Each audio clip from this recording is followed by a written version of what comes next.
Bien, entonces, en la hora que nos queda vamos a hablar poder legislativo, ya que tenemos un invitado de lujo, un amigo y un fenómeno además, Sebastián. Vamos a darle la palabra al doctor Guidi para que empiece con poder legislativo, después nos vamos metiendo, vamos desarrollando el tema, y lo que quede fuera, porque nos quedó poco tiempo, lo incorporaremos, ya sea con el material que ya tiene en el Drive, o grabaremos algunos videos cuando veamos qué entró y qué no entró. Seba, todo tuyo, hermano. Bueno, gracias, Nico. Hola a todas y a todos. Yo, como nos queda poco tiempo y además no tengo mucha cancha dando clases en Zoom, me interesaba plantear algunos temas acerca del Poder Legislativo. Yo, como decía Nico, yo di clases en este curso unos cuantos años, como 6 casi, hace mucho. Así que más o menos conozco cómo viene el paño y conozco más o menos los temas de los que vinieron hablando y cómo los vinieron encarando. Así que para hablar de Poder Legislativo, lo que me parece interesante para seguir esa línea es pensar cómo, de qué maneras concretas el Poder Legislativo ejecuta la deliberación pública, y esto tiene digamos, dos aspectos. Uno es quiénes son los legisladores, cómo se eligen, a quién representan, qué voces pueden reproducir, qué cajas de resonancia, de qué grupos pueden ser. Y el otro tema es qué procedimientos entre ellos tienen para llevar a cabo esa deliberación. Esos son más o menos, grosso modo, los dos artículos que tienen dos artículos míos, de hecho. Uno que escribí yo y otro que escribimos con otros colegas. Uno es la integración del Congreso y el otro es el funcionamiento del Congreso. Les pido que me interrumpan y que tanto a Nico, Pato y al resto del equipo, como también a ustedes, que me interrumpan y charlemos, que esto sea más una conversación que una disertación, porque los contenidos son más o menos los que están ahí. Es interesante pensar cómo funciona esto, también de acuerdo con la propia experiencia de ustedes de la práctica política que conocen. A su vez, Seba, el material es tu texto, ¿está bien?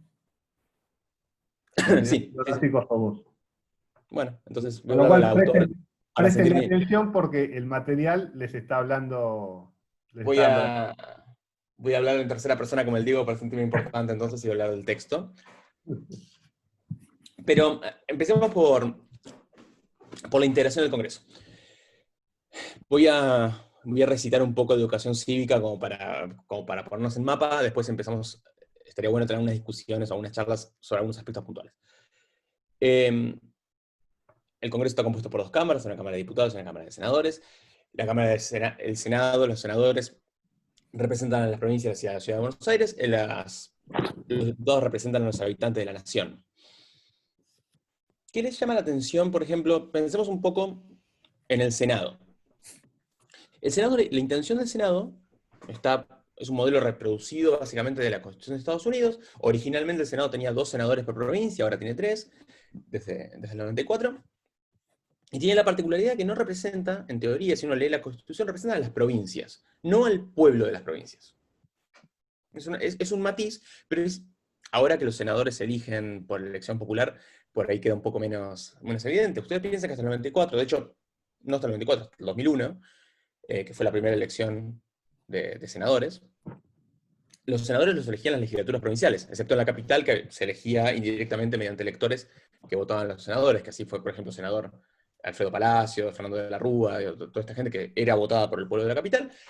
El resto lo elegían las legislaturas provinciales de acuerdo con los acuerdos políticos que había en la legislatura provincial, con la cual la distancia entre el electorado de la provincia y el senador, estoy tentado a decir, y la senadora, pero yo no sé si hubo alguna vez una senadora mujer con este régimen, creería que no, Pato por Isabel.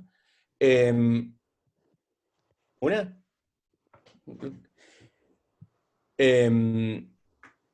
Respondían a estos acuerdos políticos de la élite provincial, y a su vez el mandato de los senadores duraba 9 años.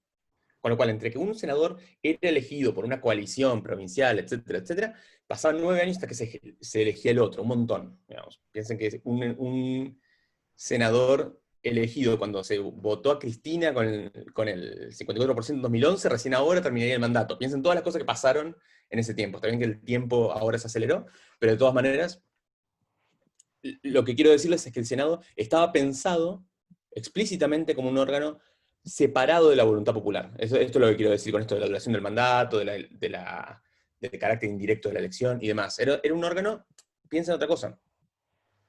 En la Constitución original había 14 provincias, que son las que están enumeradas en el artículo 40 y pico, ¿no? Que eran las provincias del centro-norte, no estaban las provincias de la Patagonia todavía, y algunas de las provincias, por ejemplo, Chaco era territorio nacional, La Pampa era territorio nacional. Había 14 provincias, 2 senadores cada una, significa que el Senado eran 28 personas. O sea, prácticamente la mitad de este Zoom era todo el Senado. Con lo cual piensa que votar una ley en el Senado involucraba 15 senadores, 15 personas.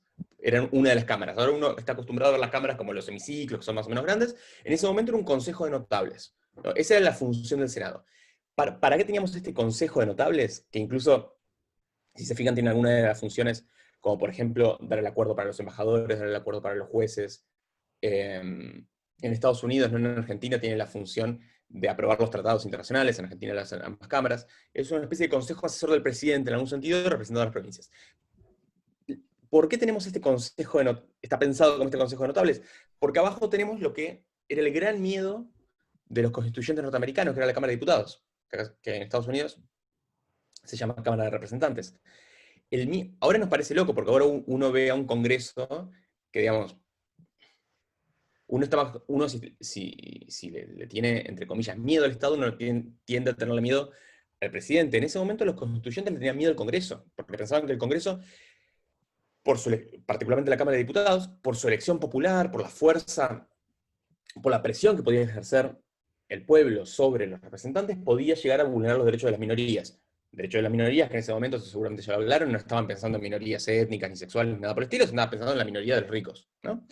Entonces, esta Cámara de Diputados está pensada para ser un canal de transmisión más o menos directo del pueblo. Vamos a la Cámara de Diputados argentina, ¿cómo funciona? Se vota por provincia, como está en la Constitución. Hay una particularidad que a mí me parece interesante, alguna vez lo discutimos con Nico, que es que los diputados representan a la nación. Si ustedes leen el artículo, dice son representantes de la nación argentina. Solamente el modo de elección es por provincia, es decir, que cuando uno vota diputados, yo por ejemplo voto en provincia de Buenos Aires, cuando yo voto en provincia de Buenos Aires, voto un diputado que va a representar a todos los ciudadanos de la nación. Ahora bien, ¿cuántos diputados se elige cada distrito? Esto es interesante, porque si cada diputado representa igualmente a todos los habitantes de la nación, y en teoría, y esto está explícito, me estoy olvidando los números del artículo, creo que es 48. Te hizo mal Yale, me parece. No, acá está En temprano. cualquier momento empezar a tirar artículo 4.d, enmienda 3. Empezar a tirar frutas. No me acuerdo, no importa. Dice, hay un diputado cada 33.000 habitantes o fracción que no supere los 16.500, eso después se ajustó. 45. El 45, Seba. Gracias. Eso después se ajustó. ¿Cómo funciona en la práctica esta proporcionalidad? Y entiende la lógica, ¿no? Si representa a toda la nación, no hay motivo por el cual cada provincia o una provincia pueda tener proporcionalmente más diputados que otra, como sí pasa con el Senado. El Senado, la ficción que funda el Senado es que las provincias son cada una, tienen una especie de soberanía propia, entonces no importa que Tierra del Fuego tenga 140.000 habitantes y la provincia de Buenos Aires tenga 18 millones. Cada una tiene la misma dignidad como integrante de la Unión, de la Federación Argentina. Con los diputados ese principio no se aplica. Sin embargo, por la ley que tenemos, que en realidad es un decreto ley, que se lo suele llamar la ley Viñone, porque lo firma el dictador Viñone, en el 82, creo. Las provincias tienen un piso de 5 diputados. La manera en que se distribuye es, se le dan 2 diputados a cada provincia, eso ni se discute, a partir de ahí se empieza a hacer proporcionalmente a la población, y si a alguna le tocaron menos de 5, se le agregan hasta completar 5. Entonces cada provincia nunca tiene menos de 5 diputados. Eso, perdón, Seba, para apuntarte, por un lado la Constitución habla, en el artículo, si mal no recuerdo, el 46, de la primera integración, ¿está bien? Y le asigna a las provincias con menos representación, le asigna 2 diputados, entonces se ha interpretado de que el mínimo constitucionalmente admitido de diputados por provincia son 2, es un tema de interpretación porque es una cláusula provisoria, está bien, esto lo trata bien Sebastián en su artículo, y luego por ley se fijó, por esta ley que no es ley, es un bando militar de un genocida que se llamaba Viñones, ¿está bien? Se fijó un piso a nivel legal de 5 diputados por distrito, ¿está bien? Y eso es lo que la normativa electoral que se maneja hoy en día. Perdón, Seba, por la interrupción. No, gracias. Y es muy relevante, porque esto que decía Nico sobre la primera legislatura, bueno, es en el artículo lo digo, era una cláusula pensada como provisoria, y de hecho, lo interesante es que en la propia Convención Constituyente discutieron acerca de si correspondía tener 2 diputados, y si uno lee el texto se nota que se fue medio al voleo. No había censo, piensa que el primer censo lo hizo Sarmiento, ¿se acuerdan de la escuela? El primer censo lo hizo Sarmiento, que fue en la presidencia, no sé en qué año, creo que fue en el 70 el censo, la presidencia de Sarmiento fue el 68-74, con lo cual en un momento de por ahí lo habrá hecho. En ese momento no había censo, no se tenía una noción de cuántos habitantes. Entonces hay una discusión, de hecho decía, bueno, digo, salta cuánto decís que tiene, y debe tener 40.000 habitantes, bueno, metele 2, una cosa así fue. ¿Por qué es importante esto? Piense que cómo se negocian, y ahora vamos a hablar un poco bueno, en un rato vamos a hablar un poco del procedimiento. Las cámaras tienen aproximadamente los mismos poderes, con lo cual, si uno quiere aprobar un proyecto de ley, necesita juntar la mitad de cada cámara. ¿Qué diputados, entre comillas, son más baratos? ¿Por qué? Porque, ¿a qué me refiero con más baratos? Hay negociaciones, ¿no? Generalmente las leyes, uno está acostumbrado a ver, porque uno generalmente cuando ve las leyes que tienen como más relevancia pública y las que están en los diarios todo el tiempo, qué sé yo, no sé. Hoy sería, no sé, si mañana el presidente manda la reforma a la justicia, por ejemplo, seguramente vamos a estar hablando un montón del Congreso y de qué diputados aprueban y qué diputados no y demás. Cuando las leyes que están un poquito más bajo el radar, las leyes que por ahí no estamos prestando atención todo el tiempo, por ahí no se alinean tan claramente con los intereses partidarios, sino empiezan a jugar mucho los intereses regionales. Empiezan a negociar, bueno, mirá, si vos me haces un puente en tal lado, yo te voto la ley de fomento de las pelotitas de goma en no sé dónde. Piensen, por ejemplo, en el régimen de producción industrial de Tierra del Fuego. Un interés regional, están de acuerdo o no, no importa, es un interés regional muy claro, que mucha gente dice que es muy perjudicial para el resto del país. No sé si es cierto o no, pero piensen en la discusión esa, ¿no? Tierra del Fuego tiene 5 diputados. Cuando le correspondería, por población, le correspondería medio. Si mantenemos la proporcionalidad con el resto, digamos, si congelamos la proporcionalidad del resto, le correspondería medio, como no se puede matar a nada, o sea, no se puede partir a nadie a mitad, le corresponde 1. ¿A mí qué me conviene? ¿Tener contento Tierra del Fuego o no tener contento Tierra del Fuego? Si quiero aprobar leyes. Esto que digo de Tierra del Fuego se aplica a Tierra del Fuego, se aplica a Formosa, se aplica a Misiones, se aplica a Santiago del Estero, se aplica a varias provincias que están sobre representadas con respecto a lo que les correspondería por su población. Y hay un politólogo que se llama Gervasoni, que dice que esas provincias, casualmente o no, tienden a ser las provincias más conservadoras del país. Porque, ¿cuáles son los distritos más? La contraria, si estas provincias son las más sobre representadas, tienen mucho más diputados de lo que corresponde. ¿Cuáles son los que tienen menos diputados de lo que corresponde? Generalmente las provincias que tienen centros urbanos grandes, que suelen ser provincias que tienen una tendencia más, por una parte, digamos, progresista, llamémoslo, pero por otra parte tienen una tendencia más, muchas veces, antinacional. Antinacional en el sentido antigobierno nacional, como la provincia de Córdoba, la ciudad de Córdoba, la ciudad de Buenos Aires. Con lo cual hay una dinámica política muy interesante en quién está representado o no. No sé, ¿alguien quiere comentar algo sobre esto? ¿O vamos a seguir con otra cosa? Siga. Bueno, esto en cuanto a cuántos diputados y senadores le corresponde a cada distrito. Otro tema interesante es quiénes pueden ser estas personas. Y ahí está la discusión acerca de los requisitos para ser electo o para ser senador. Hay una diferencia textual que no es muy importante. Para ser electo diputado o para ser senador. Hay un requisito de edad. Esto queda un poco viejo, pero para ser diputado hay que tener por lo menos 25. Para ser electo diputado hay que tener por lo menos 25 años, para ser senador hay que tener por lo menos 30. Hoy en día, yo tengo 30 y no, si me preguntás medio dormido, yo siento que tengo 22 años, pero en algún momento tener 30 años era ser todo un adulto, Me aterra solo pensarlo, pero en una época uno tenía 30 años y parece que ya tenía nietos, no sé. 30 años era una especie de... abonaba esta idea de que era un consejo de notables. 25, esa diferencia de 5 años, que hoy nos parece un poco risible, en ese momento era muy importante. De hecho, en Estados Unidos es 35 la edad para ser senador, que es la misma para ser presidente. En Argentina se bajó. Y de hecho, si uno lee los debates de la constituyente, en el momento, así como se pide una renta mínima, que hoy no se aplica, no hay como además de que no podría aplicarse por una cuestión de principios constitucionales, si bien la pregunta es interesante, no habría cómo calcularla, porque el peso fuerte nadie sabe cuánto vale y demás. Pero más allá de que haya una renta mínima, es decir, que uno tiene que tener cierta renta anual, no que uno va a cobrar cierta renta anual como senador, sino que para ser electo senador ya tiene que gozar de una renta anual.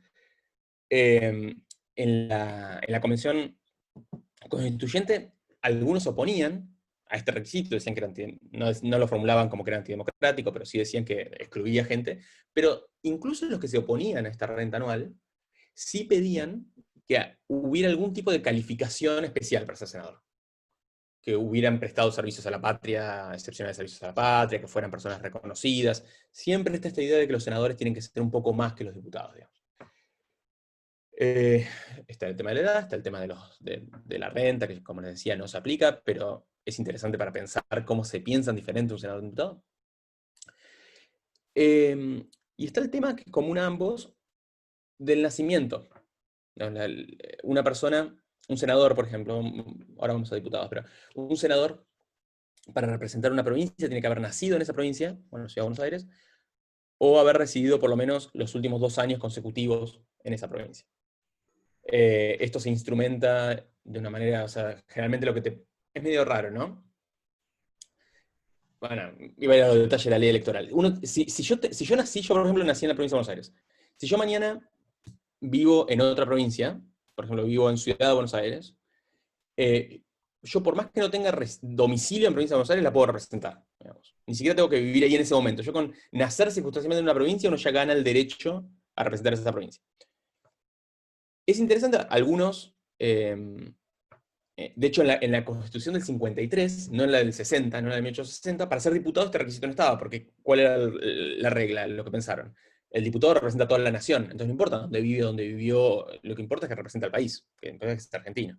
Eso después, casualmente, Sarmiento y Mitre, que eran convencionales en el 60, lo sacaron porque dijeron que tenía que haber un vínculo entre los electores y el elegido. Ahora, piensen, y esto tal vez para alguna futura reforma habría que pensarlo, como el ejemplo más claro es Ciudad de Buenos Aires, Gran Buenos Aires. Digamos, como nos dimos cuenta con toda esta situación de la pandemia, parece que están bastante más relacionados de lo que uno creería, en el sentido de que la Ciudad de Buenos Aires, como se está repitiendo en la tele todo el tiempo, duplica su población durante el día, hay 3 millones de personas, la misma cantidad de personas que viven en la Ciudad de Buenos Aires vienen a trabajar todos los días. Esas personas no tienen una conexión con la Ciudad de Buenos Aires suficiente como para representarla en la Cámara de Diputados o en la Cámara de Senadores. Y esta situación pasa, por ejemplo, entre Corrientes y Chaco, pasa en otras fronteras provinciales, entre Santa Fe y Entre Ríos.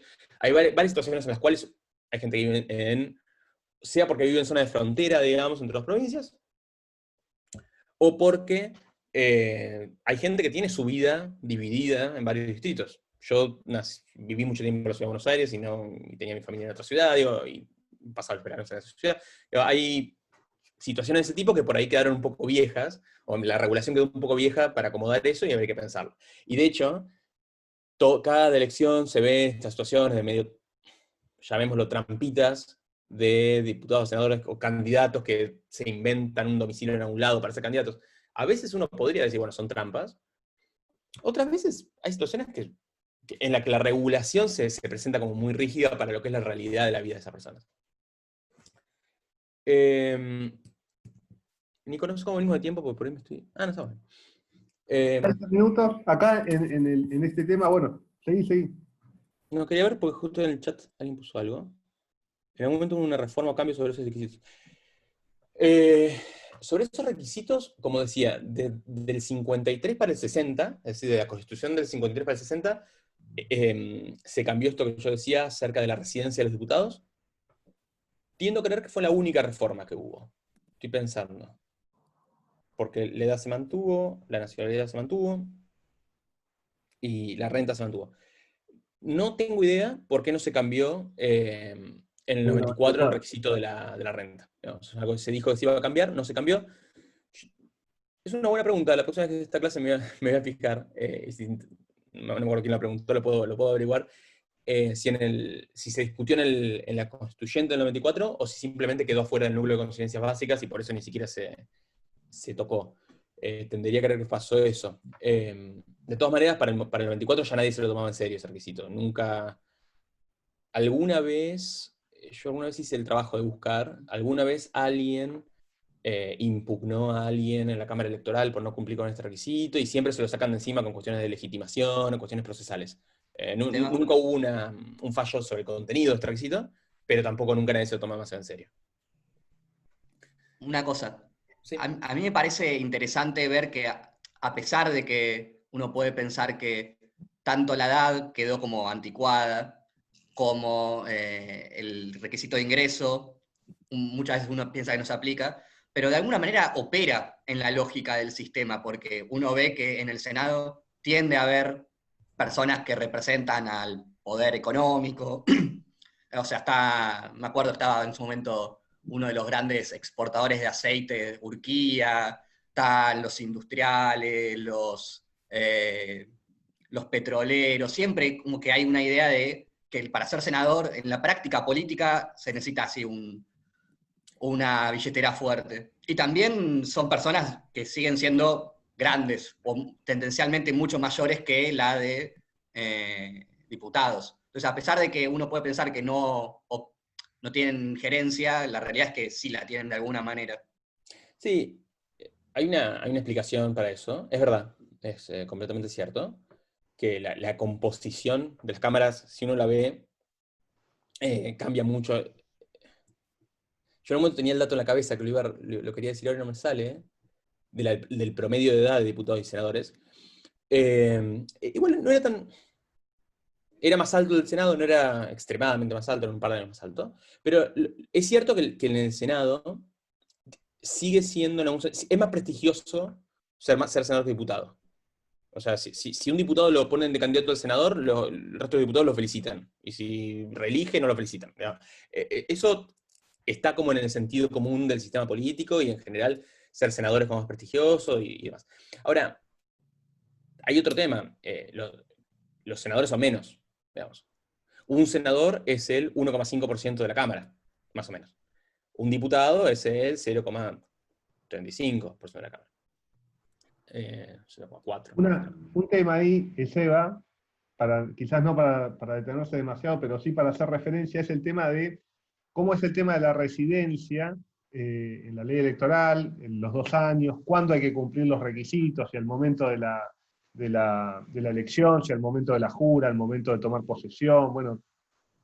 Sí, bueno, yo no me quería detener mucho en eso, Pero sí, es un tema que está bien tratado en tu texto, así que no hace falta de última no, detenerlo. Quizás podríamos ir más al tema BUSI, al tema idoneidad, y al tema, sobre todo, quizás también podemos pasar por alto eso e ir al tema de sanción de leyes, que es un tema que, viste, después tomamos en el examen, y todo el tema del procedimiento de sanción de leyes o demás, o si no, igual eso puede pasar un video, como vos quieras, ¿no? Ok, no, hago una referencia a esto que mencionabas de la regulación. Lo que se exige, como un poco mencioné, es la residencia en el domicilio, y se puede probar de cualquier manera salvo la testimonial, dice la ley electoral, con lo cual, generalmente la gente cuando se impugna a un candidato por su lugar de residencia muestra, no sé, me acuerdo una candidata hace unos años, un caso que por algún motivo estuve cercano, mandó las facturas del colegio, el recibo del colegio de los hijos, cosa para demostrar que uno efectivamente vive ahí por más que no tenga domicilio. O por más que el domicilio lo haya constituido en los últimos meses y no en los últimos 2 años, o antes de los últimos 2 años. Esto creo que está en el texto, un caso divertido con Kirchner, con Néstor Kirchner, porque Néstor Kirchner nació en Santa Cruz, vivió toda la vida en Santa Cruz hasta que se muda a provincia de Buenos Aires, a la Quinta de Olivos.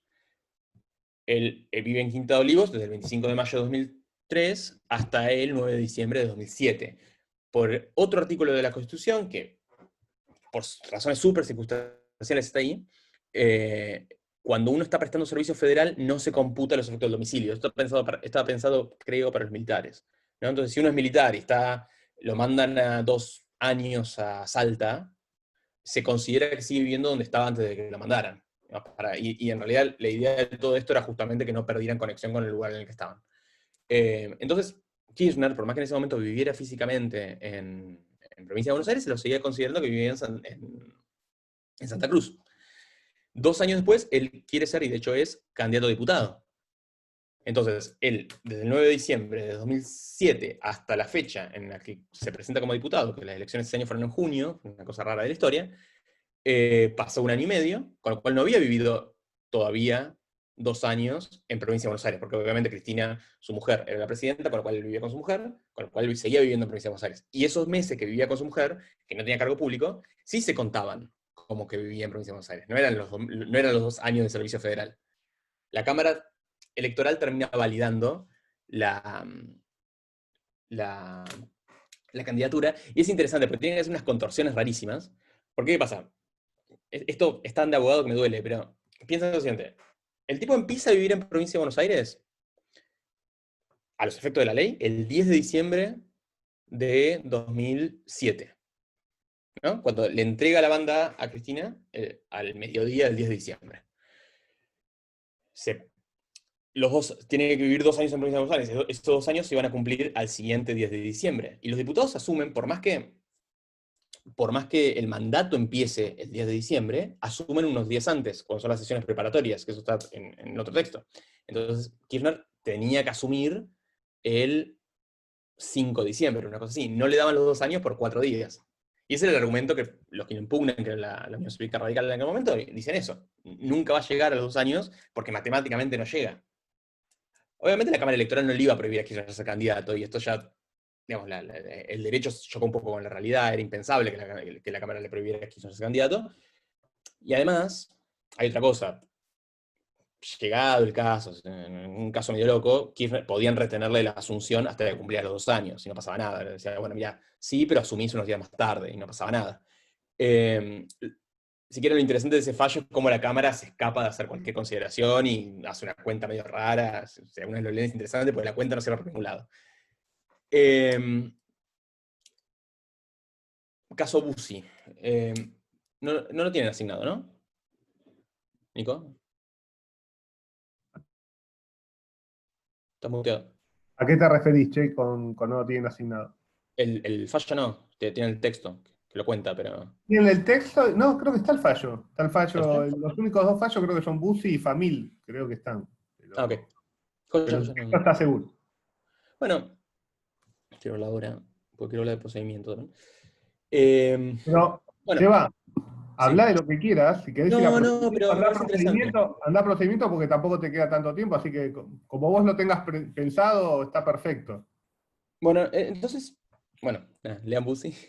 Lo interesante de Bussi, en cualquier caso, es la tensión que hay entre que la gente pueda votar a quien quiera, digamos, y a la facultad de la Cámara de excluir personas de su seno, que es lo que le da el artículo 66, que me están diciendo por acá atrás.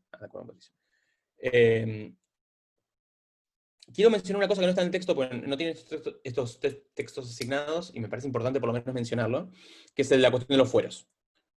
No me voy a detener muchísimo en esto, porque de nuevo no tienen textos, entonces nada, no se los van a tomar en el examen, pero me parece que está bueno tenerlo en la cabeza, que los fueros tienen muy mala prensa los fueros, digamos, y hay que pensarlos un poco en cómo funcionan en este siglo. Hay básicamente 2 tipos de fueros. El fuero, la inmunidad, lo que se llama inmunidad de expresión, y la inmunidad de arresto. Empecemos con la inmunidad de arresto. Desde el día de su elección, los diputados y senadores tienen derecho, no pueden ser detenidos, salvo en delito de flagrancia, e incluso si es infragante se tiene que notificar a un juez y liberar inmediatamente. ¿Cuál es la idea detrás de todo esto? Que el día antes de una votación importante, de repente a la policía no se le ocurre empezar a detener diputados sospechosamente para que den los números. Entonces tiene sentido. No había, no había sesiones virtuales, digamos, cuando se hizo todo esto. Entonces, la idea era garantizarle a los diputados que incluso en situaciones como estado de sitio, incluso en las situaciones más problemáticas, digamos, siempre pudieran ir físicamente a ejercer su función y a votar.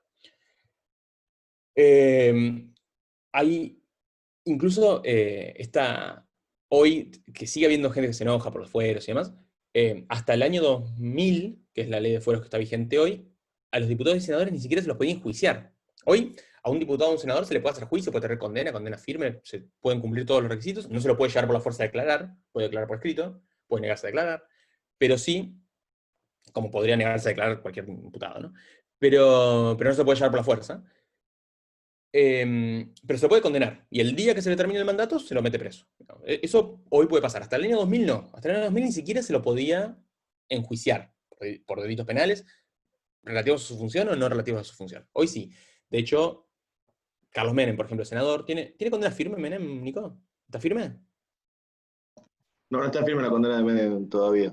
Todavía no. Tiene un recurso último ante la Corte. Ok, Y tiene una condena todavía revisable por la Cámara de Casación. gracias. Tiene dos condenas, pero todavía no están firmes. Y ese fue el argumento, me parecía, porque ese fue el argumento que el entonces presidente del bloque opositor, qué rápido pasa el tiempo, Miguel Pichetto, esgrimía para no sacar los fueros. La Cámara puede retirar los fueros, que básicamente significa suspenderlo del cargo. No puede renunciarlo el propio diputado o el propio senador. Digamos, es una garantía de la Cámara, entonces no es disponible para el propio legislador, pero la Cámara sí puede, con los 2/3 de los votos, no, perdón, con la mitad de los votos, ¿no? Con los 2/3 lo puede expulsar. 2/3 de los presentes, si mal no recuerdo. ¿Pero 2/3?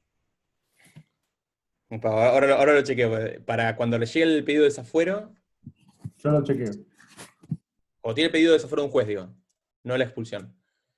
Lo chequearé yo, pero.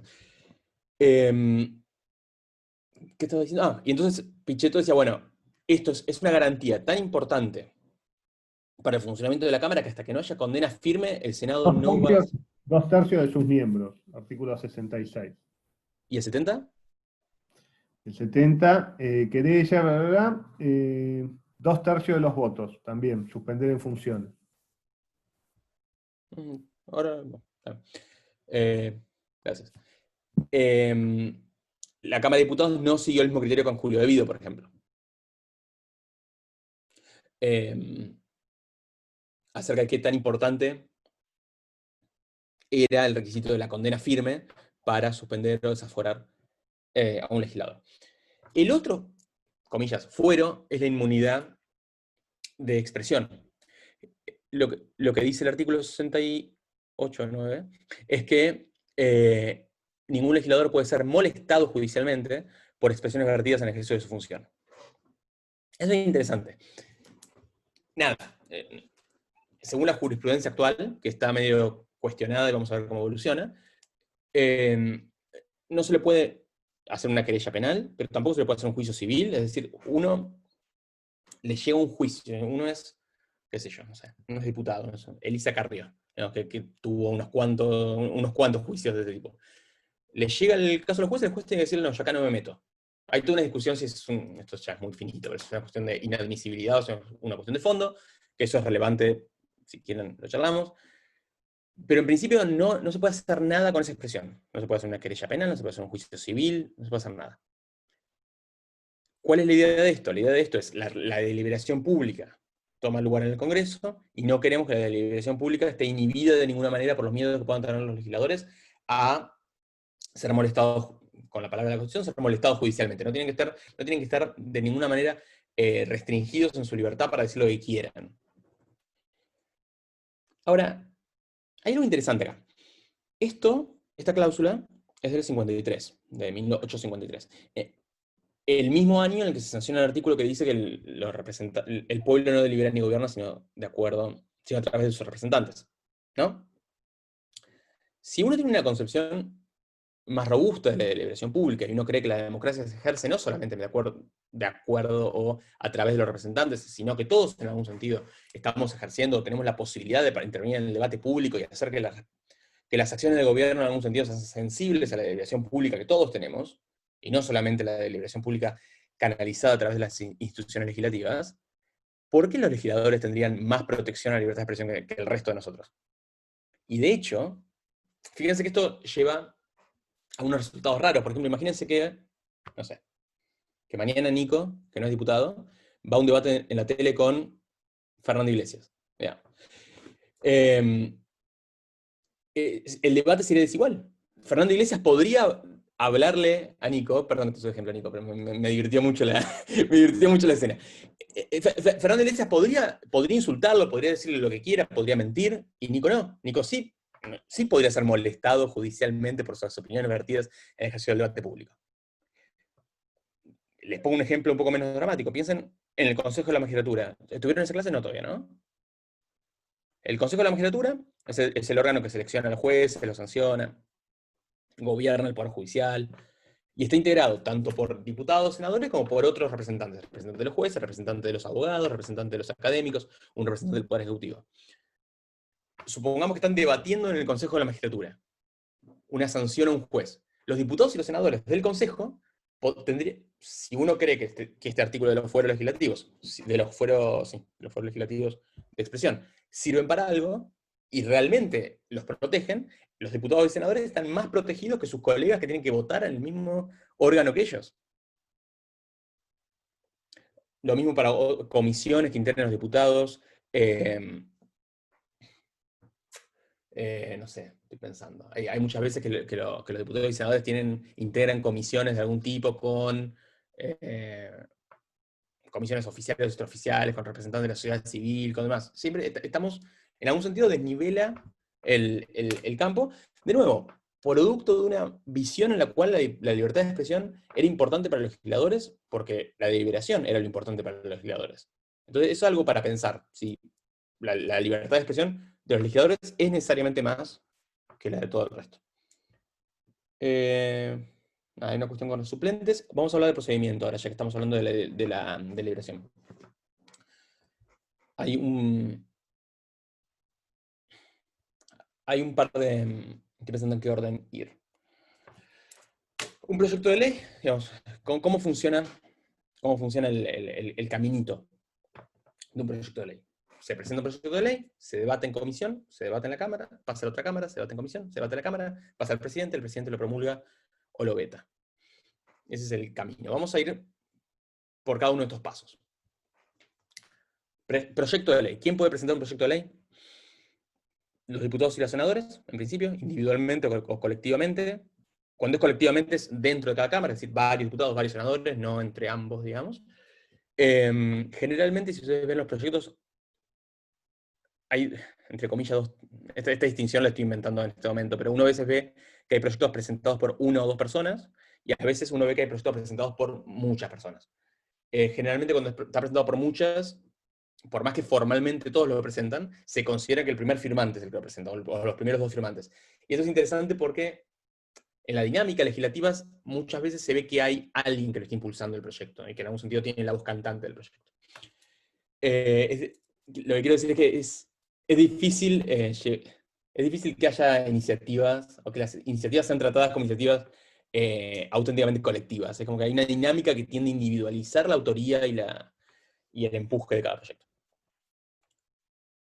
Pueden presentar proyectos con respecto a cualquier tema, salvo algunos temas muy específicos.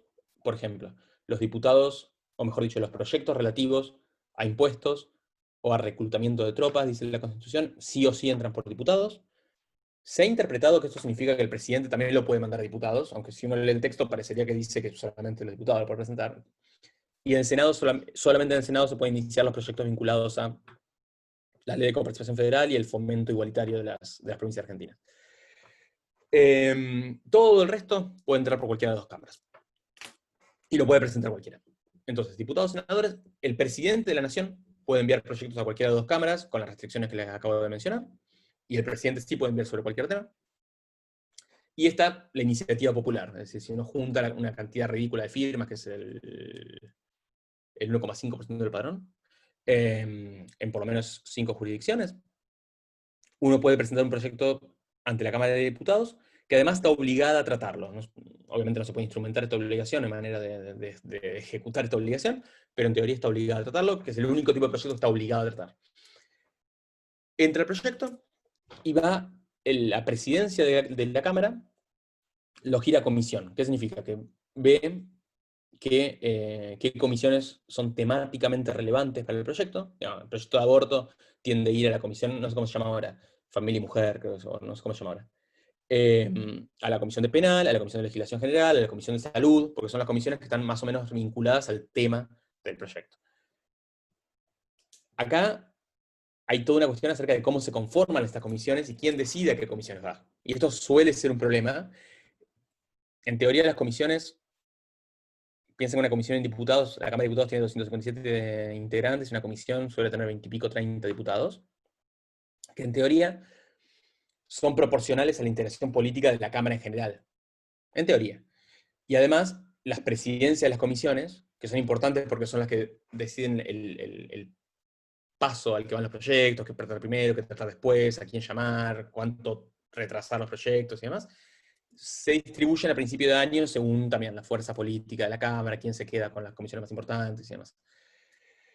Y el presidente de la Cámara, que es quien decide a qué comisiones mandarles, en algún sentido también está decidiendo quiénes van a tener el poder de reglamentar o de regir ese proceso. Si uno lo manda a comisiones más amigas, puede hacer que el proyecto esté más rápido; si uno lo manda a comisiones más hostiles, puede terminar frenando el proyecto. Esto es toda una discusión. Parece algo súper formal, digamos, a qué comisión mandar y demás, pero puede tener consecuencias. Las comisiones, en teoría no, las comisiones reciben menos atención, digamos, en los medios que el Pleno, pero es donde la mayoría del trabajo legislativo de verdad, digamos, sucede. Y esto es interesante. Uno a veces ve, uno ve que en el recinto la gente va con su discursito armado, lo lee. En teoría no se puede leer, pero en general lo leen, dicen lo que iban a decir. Muy raramente alguien cambia el voto de lo que fue a decir con respecto a lo que termina votando. Pero porque en general, salvo en algunos casos especiales, en el recinto ya no hay espacio para hacer, formalmente se puede, pero en general ya no hay espacio para hacer modificaciones porque mucha gente, es muy difícil poner de acuerdo a todo el mundo. En comisiones, especialmente en proyectos que no son tapa de los diarios, hay mucho espacio para negociaciones y para correcciones, digamos. Eso pasa todo el tiempo. Muchas veces piensan que, esto es interesante, los proyectos que manda el Ejecutivo a veces están mal, digamos, pero el Ejecutivo, uno podría pensar que los ejecutivos tienen equipos técnicos que les permiten saber lo que están haciendo. Los diputados muchas veces, más que los senadores, tienen equipos muy chiquitos, entonces muchas veces presentan proyectos más por la idea que rige el proyecto que porque sepan efectivamente qué hacer. Entonces, qué sé yo, quieren presentar un proyecto acerca de, no sé, una ley de medios, qué sé yo, una modificación a la ley de medios. Y muy probablemente el diputado o el senador o la diputada no sepa, no pueda saber detalles técnicos acerca de la ley de medios, no pueda saber el mapa de composición de los medios, no tenga la historia de las sanciones de la ley de medios, porque no tenga los recursos técnicos para hacerlo, porque tiene un equipo chico, no necesariamente su equipo tiene la especialidad de que se trata el tema y demás.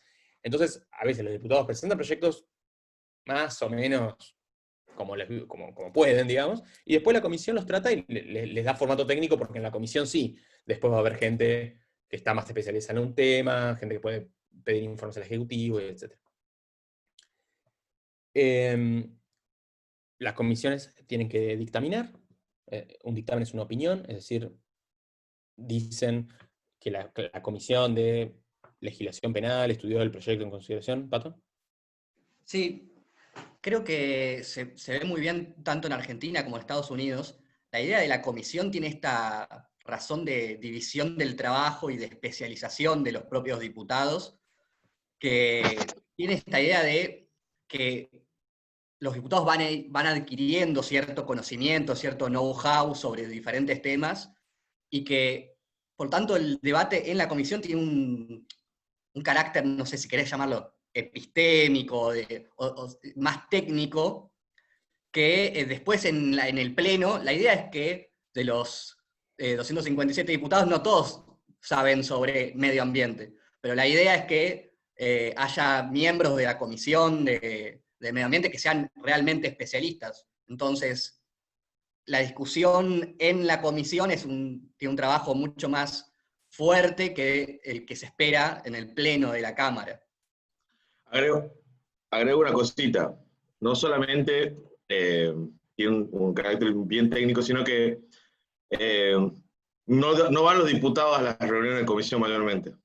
La reunión de comisión no asisten los diputados usualmente, asisten los asesores de los diputados, que son mayormente los que manejan el tema. Uno de los asesores el que maneja el tema, recién a la última sesión de la comisión, pero recién la sesión donde se va a elevar el dictamen, donde tienen que votar el dictamen, recién ellas asisten. Hasta tanto, solamente asisten sus asesores, y ahí es donde se hace la mayoría de las modificaciones de los proyectos. En muchos casos, las modificaciones de los proyectos surgen porque existen muchos proyectos al respecto. O sea, porque hay 5 o 6 proyectos, entonces para unificar y evitar, primero no pueden salir 3, 4 proyectos de lo mismo. Segundo, los votos se licúan, entonces para lograr mayor cantidad de votos, se unifica mayormente en un solo texto y se unifican los números de expediente. Todos los números de expediente, entonces van todos en el mismo proyecto a ser votados en el mismo dictamen. Sí, gracias, Marcelo Pato. En efecto, las reuniones de comisión a tal punto son técnicas que muchas veces son los asesores los que se juntan a debatir los detalles, y después, en todo caso, las cuestiones más políticas que no pueden resolver los asesores por sí mismos, las van a resolver los diputados, a veces más de una reunión de comisión de diputados, pero los detalles técnicos los pulen los asesores. Las comisiones dictaminan, es decir, recomiendan al Pleno de la Cámara la sanción del proyecto, y ahí lo tratan, y ahí es la sesión que generalmente vemos en la tele. Bueno, si les interesa podemos hablar de qué significan las sesiones sobre tablas. Hay veces que uno se puede saltear el proceso de comisión, con los 2/3 de la Cámara puede constituirse en comisión, que significa que la Cámara entera es una propia comisión. Es decir, esas excepciones existen, solamente quiero mencionar eso. Esto es lo que estoy diciendo es el proceso normal, digamos. Entonces, ahí sí el Pleno de la Cámara debate lo que le dijo la comisión. A veces pasa que hay, por ejemplo, hay bloques chicos, o por algún motivo, incluso los bloques grandes no se vieron representados en lo que pasó en la comisión, entonces a veces proponen modificaciones, entonces a veces se realizan modificaciones, o alguien se da cuenta de algo que la comisión no se dio cuenta. Hay margen para que pase eso en el Pleno, y a veces pasa. Pero para la generalidad de los proyectos, los que no tienen como mucha relevancia pública y demás, en general se aprueba lo que viene de la comisión, que es más confiable, entre comillas, porque lo estudiaron más en detalle. Lo aprueba una cámara, se le envía al presidente de la otra cámara. Y se repite lo mismo. Supongamos que empezamos por diputados. De nuevo, podría ser al revés, pero para hacer el ejemplo, empieza por diputados, va al Senado, se le manda al presidente o la presidenta del Senado. La presidenta del Senado lo envía a comisiones, las comisiones lo estudian. A diferencia de lo que pasa en la Cámara de Diputados, si bien ahora vamos a ver cómo le pueden hacer modificaciones, en general lo que suele pasar es que no le hacen modificaciones, porque si le hacen modificaciones después tiene que volver. Lo estudian, recomiendan aprobarlo, pasa al Pleno, y el Pleno lo vota, lo puede rechazar o aprobar. Si lo aprueba el presidente, ahora vemos qué pasa con el presidente. Lo puede rechazar, en cuyo caso nada, se rechaza, punto. ¿Qué pasa si le hace modificaciones? Le puede hacer modificaciones. En ese caso vuelve a la Cámara, lo que se llama la Cámara de Origen, y la Cámara de Origen tiene 2 opciones. O insiste con su proyecto original, o aprueba el que le vino. ¿No? No puede hacer algo en el medio, digamos. Supongamos que, no sé, diputados aprueba bajar la idea de inimputabilidad a 10 años. Y el Senado dice, no, 10 años es muy chico, vamos a hacer 12. Vuelve a diputados. Diputados no puede decir, bueno, 11. Tiene que quedarse con 10 o con 12. Digamos. Antes, en la Constitución original, en el 53-60, había hasta 5 vueltas. Podía ir, venir, ir, venir, ir. Ahora son 3, porque muchas veces en esas 5 vueltas se perdía y no se terminaba aprobando nunca. Entonces, va de cámara de origen a la cámara revisora, vuelve y ahí se define la suerte del proyecto. En teoría, tiene que tomar una de estas decisiones, a veces se puede cajonear, digamos, si se cajonea no se aprueba nunca, pero en teoría está obligado a tomar la cámara, está obligado a tomar una decisión. ¿Nico? No, es muy importante esto, que presten mucha atención a la explicación de Sebastián, y en particular a que una vez que el proyecto se inicia, ¿está bien? O sea, que entra por diputados o entra por senadores, dejen de pensar en diputados y senadores y pasen a pensar en cámara de origen y cámara revisora, ¿está bien? Porque a partir de ahí ya no tiene ninguna importancia si es diputados, si es senadores, y el proceso se rige por cámara de origen o cámara revisora. Entonces, cuando empieza algunos proyectos ya sabemos que tienen que tener cámara de origen por diputados o senadores, ¿está bien? Si no, las dos cámaras en ese sentido son simétricas. Puede entrar cualquier cosa por cualquier lado, salvo las 5 excepciones que les pasé por el chat y que están en la Constitución establecida expresamente. A partir de ahí, cámara de origen, cámara revisora. La cámara de origen, como bien dice Seba, vota un proyecto, eso va a la cámara revisora lo vota favorablemente sin hacer cambios, va al Poder Ejecutivo para su promulgación, o no, está bien. Si hace cambios, vuelve a la Cámara de Origen, que la Cámara de Origen puede insistir con su proyecto original o aceptar las modificaciones. Ahora Sebastián va a seguir cómo es el proceso, ¿está bien? Pero no puede decir, no, ahora entonces no me interesa este proyecto, ya me enchinché, no va, no, tiene que votarlo. O tiene que seguir su trámite reformado por la revisora, o insistir con el texto original. Pero digo, olvídense a partir de ahora de Senado y diputados, porque eso, Senado y diputados, es importante para las condiciones para ser diputado y senador, para ver por qué proyecto entra por cada lado, cómo se eligen. Ahora, en el proceso de sanción de leyes, lo único que importa es revisora y origen. Sí, Seba, perdón por la interrupción. No, gracias, Nico. Cierto. Yo usaba por ahí tenía que haber quedado más claro que yo usaba esa cámara como ejemplo, son simétricas, salvo en los casos especiales que ya hablamos. La cámara de origen entonces puede insistir con su redacción original o puede aceptarla de la cámara revisora. Hay una discusión acerca de si puede aceptar algunas modificaciones y rechazar otras, que en general se entiende que sí puede. Esto está previsto en el reglamento del Senado, no en el diputados, y está previsto en una resolución conjunta de las presidencias, un documento sin ninguna validez legal en mi opinión, pero no importa, la cuestión es que es la práctica.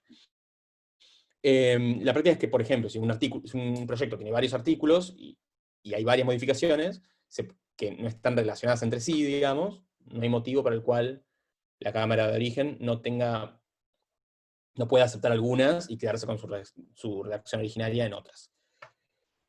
¿Qué pasa si hay desacuerdo entre las cámaras? Por ejemplo, si la Cámara decide insistir en lo que hizo, en vez de aceptar lo que hizo la Cámara revisora. Ahí hay un juego de mayorías, que está explicado en el texto, lo voy a explicar, pero es fácil perderse, así que traten de entenderlo en el texto después. Cuando la Cámara revisora, ¿no? De nuevo, va de la Cámara de origen a la Cámara revisora. La Cámara revisora decide hacer, por ejemplo, una modificación, se deja asentado la mayoría con la que votó. Y la mayoría no es cualquier mayoría, hay 2 escalones, digamos. Si votó con más de la mitad de los votos y menos de 2/3, o si votó con más de 2/3. Esas son las 2 categorías, ¿no? Menos de la mitad, obviamente, es porque lo rechazó, con lo cual las 2 opciones que hay son más de la mitad hasta 2/3, 2/3 hasta todos. Y ahí vuelve la Cámara de origen. Si la Cámara de origen vota, si la Cámara revisora votó con más de la mitad y menos de 2/3, la Cámara de origen puede imponerse con más de la mitad de los votos. Es decir, a igual categoría de mayoría, gana la Cámara de origen. Si la Cámara revisora votó con 2/3 y la Cámara de origen no llega a los 2/3, gana la revisora. Si la revisora votó con 2/3 y la Cámara de origen pasa a los 2/3, gana la de origen. ¿Se entendió? Díganme que sí. Básicamente a la misma categoría de mayoría gana la Cámara de origen. Y esa es la única importancia que tiene, no es la única, pero formalmente es la única importancia que tiene, a qué Cámara, supongamos uno es presidente de la Nación y tiene que decidir a qué Cámara mandar un proyecto, uno está eligiendo la Cámara que va a ganar en caso de desacuerdo.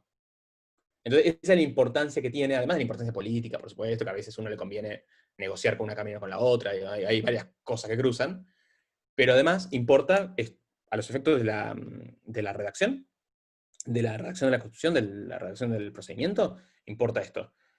Lo voy a volver a repetir porque Ignacio me lo está preguntando.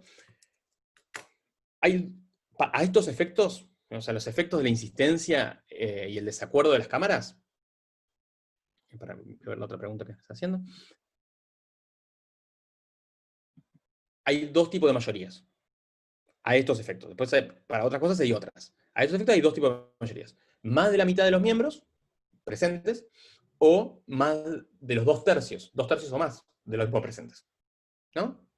Y esto importa para la Cámara Revisora. La Cámara Revisora, cuando hace una modificación, nos fijamos si tuvo más de la mitad o 2/3 o más. Ahí volvemos a la Cámara de Origen. La Cámara de Origen, si es la misma categoría de mayoría, gana. Es decir, si la Cámara Revisora votó con el 53% de los votos, menos de 2/3, más de 50 y menos de 66, digamos, y la Cámara de Origen vota con la misma mayoría, gana la Cámara de Origen. La misma mayoría me refiero de nuevo a la categoría de mayoría, no al número. No hay que sacar la cuenta si hubo un diputado más. Si la Cámara Revisora votó con más de 2/3, la Cámara de Origen le gana únicamente si vota con más de 2/3. A esto me refería con que si tiene la misma mayoría, la misma categoría de mayoría, gana la Cámara de Origen. Si no, si la Cámara Revisora tiene 2/3 y la otra no llega a los 2/3, gana la Revisora. ¿Qué pasa en la práctica también? Si llegamos a una situación de desacuerdo tal, en la cual la Cámara de Origen se da cuenta de que no le va a ganar a la Cámara Revisora, tal vez decida no tratar el proyecto. Por más que está obligada a tratarlo. Si no lo trata, nadie lo va a buscar con la policía para que lo trate. Entonces, a veces lo que pasa, hay una cierta negociación en la cual los diputados o los senadores de la Cámara de Origen, que ven que no van a llegar a alcanzar la mayoría para imponerse sobre la Cámara Revisora, directamente deciden no tratarlo. Y esto lo voy a decir muy rápido, a mí me parece interesante este tema, pero simplemente lo quiero mencionar. ¿Qué pasa si uno... ¿Cómo sabemos si estamos hablando del mismo proyecto? Hay una cláusula de la Constitución, por ejemplo, que dice que ninguna Cámara puede tratar un proyecto que fue rechazado en el mismo año.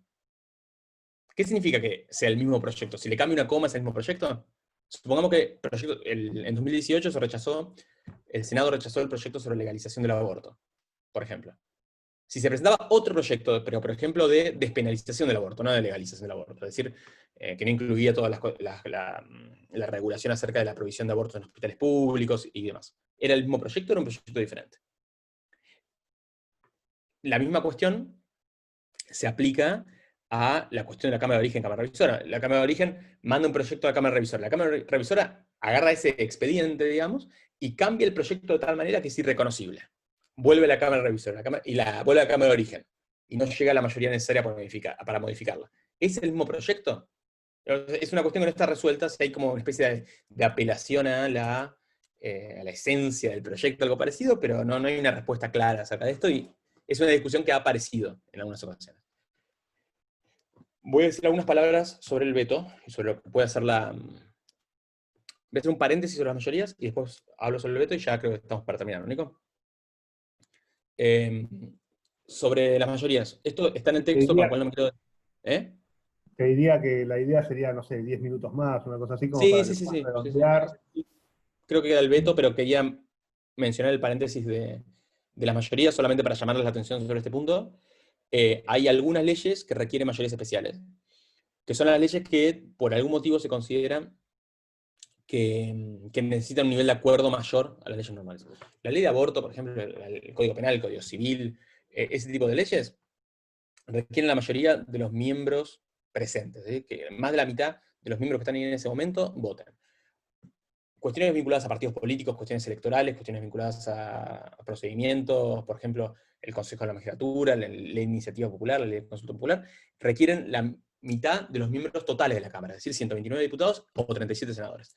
Y algunas leyes muy importantes, como la declaración de reforma de la Constitución, que no es exactamente una ley, pero digamos, requieren los 2/3, o la aprobación, el otorgamiento de jerarquía constitucional para los tratados, eso requiere 2/3. Quería hacer esa mención. Y ahora sí unas palabras sobre el veto y la función del presidente en el procedimiento y terminamos. como les decía, una vez que pasamos todo esto y las cámaras se pelearon o no se pelearon, y decidieron quién ganaba y demás, el proyecto pasa al Poder Ejecutivo. El Poder Ejecutivo puede hacer dos cosas. Puede hacer tres cosas, digamos. Puede promulgarla, puede firmarla, y es ley. Se publica en el boletín oficial, y cuentan 8 días, no sé qué dice el Código Civil, y es ley. Puede no hacer nada, y si no hace nada, pasan 10 días, y a los 10 días es ley igual. Se manda a publicar, alguien no sé quién lo manda a publicar por el boletín oficial, y de repente se convierte en ley. O puede vetarla, y puede vetarla parcial o totalmente. Si la veta totalmente, significa que el presidente dice que no está de acuerdo con ninguna parte de la ley, que no quiere que esa ley esté en vigencia, vuelve al Congreso, y el Congreso puede insistir en la ley con los 2/3 de ambas cámaras. Esa insistencia es un acto político, es decir, no tiene que explicar por qué. Tiene que explicar por qué, pues es un órgano de gobierno, pero no es una razón, entre comillas, legal la que tiene que dar. Tiene que simplemente decir, nosotros sí queremos hacer esto. Esto no suele pasar, pasó. La ley de glaciales, ¿no? Se insistió, Nico. En la ley de glaciares se insistió, ¿no? En la ley de glaciares se vetó y el Congreso confirmó con 2/3. Es algo que pasa poco. El hecho de que nos acordemos de ese caso indica que son pocos, digamos. La ley de glaciares fue en 2008. Pero, o puede, y esto pasa más seguido, promulgarla parcialmente. ¿Qué significa? Al Ejecutivo le gustan algunas partes y otras no, veta algunas partes y promulga otras. Digamos, esto era una práctica que ya existía, está el fallo... No, bueno, el fallo familia es posterior. Hay unos fallos anteriores a la Constitución del 94, que lo habían de alguna manera habilitado, y la Constitución del 94 lo consagra Lunita y Colela. Exacto. La Constitución del 94 lo consagra explícitamente, siempre y cuando las partes vetadas no alteren la unidad normativa del proyecto ni el espíritu del proyecto. Sí. Perdón, está muy bien lo que decís, pero está bien en la práctica un matiz. La Constitución establece que está prohibido, ¿está bien? Salvo, es un tema que ya lo vamos a ver, la excepción termina siendo la regla, por cómo está redactado, pensado y por cómo es nuestra práctica, pero la Constitución lo que prevé es que en principio está prohibida la promulgación parcial, salvo que, y ahí va lo que dice efectivamente Seba, que es lo que se aplica y las promulgaciones parciales van como piña, para decirlo mal y pronto. Y hay algo interesante en esto, que ¿qué significa? Perdón, digo el procedimiento y ahora vamos a...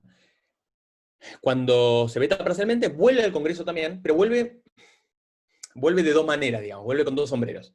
El Congreso puede insistir, como insistía con el veto total, lo mismo, hace lo mismo. Con los 2/3 insiste y dice, no, vos vas a promulgar todo. Y se promulga. Pero también vuelve a la comisión bicameral, que es la que trata los decretos del Ejecutivo. Y esa comisión lo que hace no es decir, como un acto de voluntad política, vas a promulgar lo que yo te diga, sino que lo que dice es, ese veto, ese decreto que vetó y promulgó partes y partes del proyecto que yo te mandé, es inconstitucional, no es válido, porque altera la unidad normativa del proyecto o el espíritu del proyecto. Entienden la diferencia. Y si efectivamente la comisión decide eso y después los plenos de las cámaras coinciden con la comisión bicameral, lo que va a pasar es que se cae toda la ley, porque lo que es inválido en ese caso es la promulgación. No necesita los 2/3, pero como contrapartida no se impone la ley entera. Lo que se impone es el veto entero. Porque lo que es inválido es la promulgación parcial. Entonces, el veto se extiende hacia toda la ley, porque no es válido que promulgues una sola parte. Esto es muy importante. Yo te pediría, Seba, que lo expliques, que te detengas un poquito y lo expliques bien, la diferencia entre veto y promulgación, digo, porque es muy normal que los alumnos, y de hecho los abogados también, se confundan entre veto parcial y promulgación parcial, que marques bien esto porque es un tema bastante oscuro, Sí. y vos sos un capo para... Si tuviera un pizarrón sería más fácil, pero supongamos que hay, no sé, la ley tiene, volvamos al ejemplo de aborto, vamos a simplificar el proyecto. Supongamos que el proyecto tiene 2 artículos. Primer artículo, despenaliza el aborto, con las condiciones, excepciones y demás. Segundo artículo, dice que se va a proveer el aborto en todos los hospitales públicos del país, ¿no? Simplificando muchísimo. Va el presidente El presidente tiene que decidir qué hacer, y el presidente dice, la verdad que sea delito el aborto me parece mucho, es verdad, es raro. Pero los hospitales públicos no tienen por qué hacer esto. Entonces, con los impuestos de la gente que no le gusta el aborto, ¿no? Esto va a traer problemas, veta ese artículo y promulga el otro. ¿No? Entonces, el delito en Argentina, el aborto en Argentina ya no es delito, pero tampoco es servicio de salud. Eso se promulga, es ley. Y funciona como ley. Una vez que se promulgó, ya está. Vuelve al Congreso. El Congreso tiene dos opciones. Perdón, vuelve al Congreso de dos maneras. Vuelve para insistir. Entonces el Congreso se junta a los 2/3, insiste y se promulga todo. Supongamos que no llega a los 2/3. Entonces va con el otro sombrero, que es el sombrero del veto parcial, de la promulgación parcial. De hecho, es una buena manera de ponerlo. A los 2/3 va con el veto parcial, porque va con el veto, y con la otra va con la promulgación parcial, que es el negativo del veto parcial, digamos. Y va a la comisión. ¿Hasta acá se me entiende lo que estoy diciendo? O sea, al vetar parcialmente estás promulgando parcialmente. Es como, no sé, el yin y el yang, qué sé yo. La promulgación parcial va a la comisión, y la comisión tiene que decidir si esa promulgación parcial altera la unidad normativa o el espíritu del proyecto.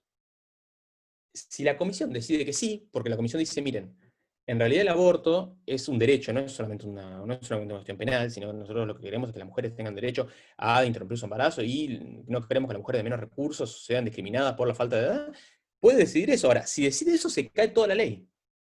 Si decide eso y después va al pleno de las cámaras, y las cámaras dicen, la verdad, es cierto, no podemos despenalizar el aborto sin también legalizarlo, es una mentira, es una máscara, es cambiar todo para que nada cambie, las mujeres pobres todavía no van a poder acceder a los abortos y demás. La consecuencia que tiene es que, como el Ejecutivo no aceptó una parte del proyecto, esa parte no puede ser ley, porque nos gusta ahora o no, pero el sistema legislativo argentino nos exige que el presidente esté de acuerdo con la ley, con el proyecto de ley para que sea ley. Entonces el Congreso dice, yo no estoy de acuerdo con que salga una parte y la otra no. El presidente dice, yo no estoy de acuerdo con esta parte. La única salida que queda es que no salga nada. Porque todos en algún sentido tienen, entre comillas, poder de veto. ¿Entienden? ¿Se entendió? Sí, una cosa clave, chicos, y ya con esto vamos terminando y le agradecemos a Seba por su clase y por haberse conectado. No es lo mismo veto parcial que promulgación parcial, y eso es muy importante, ¿está bien? Porque como bien dijo Sebastián, el veto vuelve con el sombrero de los 2/3, ¿está bien? Y la promulgación tramita como si fuera un DNU, ¿está bien? Va a la Comisión Bicameral Permanente. Y a su vez, para que se entienda, en general, cuando hay veto parcial, como bien dice Seba, hay promulgación parcial, porque si no, directamente el Poder Ejecutivo la veta y se acabó. Pero puede darse la situación de que el Ejecutivo simplemente vete parcialmente la ley. Y entonces la ley vuelve al Congreso, ¿está bien? Como veto. Aunque sea vetada parcialmente, toda la ley vuelve cuando hay un veto parcial. Y puede ser que haya un veto parcial, esto es lo que quería decir, y no haya promulgación parcial, ¿está bien? Es posible esa posibilidad, de hecho está constitucionalmente prevista. Sí, Ignacio.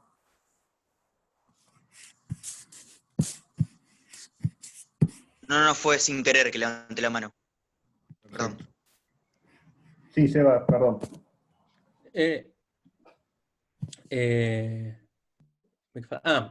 significa esto de la...? Entonces, ese es el procedimiento.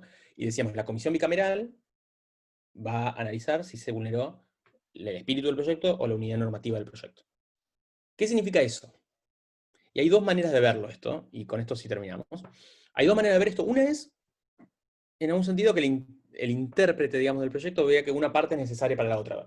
Hay proyectos, por ejemplo, hay muchas leyes que a veces se las llaman leyes ómnibus, que son las leyes, bueno, se ponen todos de acuerdo. La ley de presupuesto, por ejemplo. La ley de presupuesto, como están negociando plata, siempre hay artículos que uno los ve y dice, bueno, esto evidentemente lo pidió el diputado, como le decía hoy más temprano, el diputado de Tierra del Fuego lo pidió, entonces de repente en la ley de presupuesto hay un puente en no sé dónde, una asignación no sé dónde, una modificación de una ley súper particular, que no tiene nada que ver con el resto del proyecto. Entonces uno podría sacarle esos artículos a la ley de presupuesto en general, y el presupuesto sigue funcionando. En el sentido de que sigue asignando los recursos, sigue previendo la inflación, mal en general, y todo lo que hace la ley de presupuesto. Ahora, supongamos, y hay veces que no, digo, y en este caso el que decide aborto, uno podría decir, digamos, que aprobar la despenalización sin aprobar la legalización, hay gente que podría decir que eso vulnera el sentido del proyecto, porque no es solamente una cuestión liberal de que cada uno haga lo que quiera, sino además es una cuestión de salud pública que requiere la intervención del Estado. Entonces, sacar esa parte implica cambiar el sentido del proyecto, ¿no? Volvamos al ejemplo del presupuesto. Supongamos que yo el presupuesto lo apruebo con los votos necesarios, ni uno más. Y uno de los votos que yo obtuve, lo obtuve gracias a que acepté, yo por Ejecutivo, yo oficialismo, digamos, yo acepté incluir que se construya un puente en Reconquista. Y si yo no le daba ese puente en Reconquista al diputado de Chaco, no sé si hay un río en Reconquista, espero que lo haya, si yo no le daba ese puente al diputado de Chaco, no me aprobaban el proyecto. Va al Ejecutivo y el Ejecutivo veta ese proyecto. Veta ese artículo, perdón. Es raro. Está en algún sentido alterando el acuerdo político que permitió que se sancionara el proyecto. Y esto no es un caso de laboratorio, esto pasa todo el tiempo. Pasó, se me cae el documento, pero pasó en 2009 con la ley de reforma política, la ley que aprobó la que ahora son las PASO, las elecciones internas, primarias, abiertas, simultáneas y obligatorias. Esa ley, los partidos chicos se tenían que aprobar con 129 votos porque es una cuestión electoral y se necesita la mayoría de todos los miembros. Los partidos chicos aceptaron a condición de que no se les impusiera, de que se impusiera una cláusula que les diera algunos años para llegar a la mínima cantidad de apoyo necesario para formar un partido. Un detalle, no importa. Sin ese artículo, los partidos chicos no aprobaban porque les implicaba que iban a desaparecer, que iban a caer que iban a ser prohibidos por no tener la cantidad de apoyo suficiente. Llega el Ejecutivo veta ese artículo, el que le había permitido llegar al acuerdo político con el que alcanzó la mayoría. Entonces hay autores que dicen, bueno, ese es el acuerdo, ese es el espíritu del proyecto, esa es la unidad normativa. El acuerdo político que permitió que el acuerdo se aprobara. Ahora, ¿cómo pruebo que eso era necesario o no? ¿Cómo sé si yo no hubiera obtenido el acuerdo sin ese artículo? No, por ahí si yo no le daba el puente al de Reconquista, le podía dar un puente a uno de Tierra del Fuego y lo aprueba igual. Bueno, no lo sabemos, pero bueno, es para tener presente cuando pensamos en la validez de estos proyectos. Nico. Bueno, me parece que muy buena tu participación. La verdad que teníamos muchas ganas de que te sumes, ahora que esta modalidad lo permite, Seba. Así que ya estás, bueno, vos sos parte de esta comisión, de este grupo. Así que espero que no sea la última. Te agradezco mucho por la clase, fue muy buena. Además, Sebastián tiene mucha experiencia de trabajo legislativo, ha sido asesor muchos años, es asesor todavía, a pesar de la distancia, asesora a diputados muy, muy interesantes del Congreso actual. Además está bueno porque él asesora de un lado y yo asesoro del otro, entonces está bueno también la dinámica. Así que nada, te agradezco mucho. Vamos a dar por cerrada la clase de hoy. Seguramente veremos si subimos después algún video respecto de algún tema que no haya quedado tratado. Lo más probable es que no, está bien, y que lo derivemos a el material bibliográfico que contempla absolutamente todos los temas. Cualquier duda que tengan, háganla llegar por los grupos de tutoría, o por el email, o por la forma que quieran. Y recuerden, y les pido encarecidamente que hagan las preguntas, las dudas, que planteen todo lo que tengan antes de los exámenes y no después, porque así podemos resolver los problemas de manera tal de que aprendan y que además aprueben. ¿Está bien? Que es la idea. La idea es que aprueben. Así que les mando un abrazo grande. Recuerden lo que les dije respecto de consultas sobre dudas o sobre objeciones del examen. Y bueno, nada, les mando un abrazo grande. Fue una alegría compartir con ustedes este rato. Y nos vemos el miércoles que viene por este mismo canal a la misma hora. Les mando un abrazo grande a todos. Chao.